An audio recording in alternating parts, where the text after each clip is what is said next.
কালুরঘাট বেতার কেন্দ্র থেকে ভেসে আসা যে বলিষ্ঠ কণ্ঠস্বর ১৯৭১ সালে এক দিশেহারা জাতিকে দেখিয়েছিল মুক্তির পথ। তিনি স্বাধীনতার ঘোষক, বহুদলীয় গণতন্ত্রের প্রবর্তক এবং আধুনিক বাংলাদেশের রূপকার শহীদ রাষ্ট্রপতি জিয়াউর রহমান বীরুত্তম। এই মহান নেতার ৪৫তম শাহাদত বার্ষিকী উপলক্ষে ফরিদপুরের নগরকান্দায় দিনব্যাপী নানা আয়োজনের মধ্য দিয়ে তাঁকে স্মরণ করেছে বিএনপি ও এর অঙ্গ সংগঠন।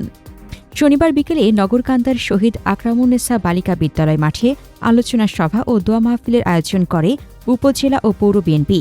উপজেলা বিএনপির ভারপ্রাপ্ত সভাপতি হাবিবুর রহমান বাবুল তালুকদারের সভাপতিত্বে এই আয়োজনে প্রধান অতিথি হিসেবে যোগ দেন পররাষ্ট্র প্রতিমন্ত্রী ও বিএনপির কেন্দ্রীয় নেত্রী শামা ওবায়েদ। সভায় বক্তারা শহীদ জিয়ার কর্মময় জীবন, স্বাধীনতা উত্তরে যুদ্ধ বিধ্বস্ত দেশ পুনর্গঠনে তার অসামান্য অবদান এবং গণতন্ত্র প্রতিষ্ঠায় তার বলিষ্ঠ নেতৃত্বের কথা গভীর শ্রদ্ধার সাথে স্মরণ করেন। আমাদের এই দিনে মৃত্যুবার্ষিকী দিনে আমরা প্রতিজ্ঞা করি, আমরা সকলে মিলে নগরকান্দা সালতায় আমরা এই দলকে শুধু নগরকান্দা সালতায় না, ফরিদপুর জেলায় প্রত্যেকটা উপজেলায় এবং সারা বাংলাদেশে আমরা এই দলকে শহীদ জিয়ার আদর্শে আদর্শিত করব এবং এই দলকে আমরা শক্তিশালী করব, সংগঠন শক্তিশালী করব, যাতে এই দল যে কোনো বিপদে আপদে গত ১৭ বছর যেভাবে পাথরের মতো দাঁড়িয়েছিল, সকল অত্যাচার মোকাবেলা করে এই দলের কর্মীরা এই দলের ঝান্ডা তুলে রেখেছিল। আগামী ১০০ বছরও যেন এই দলের কর্মীরা, আমাদের ভবিষ্যৎ প্রজন্মরা যেন এই দলের ঝান্ডা দাঁড়িয়ে ধরে রাখতে পারে, এই দলের পতাকা ধরে রাখতে পারে, সেইভাবে আমাদের কাজ করতে হবে।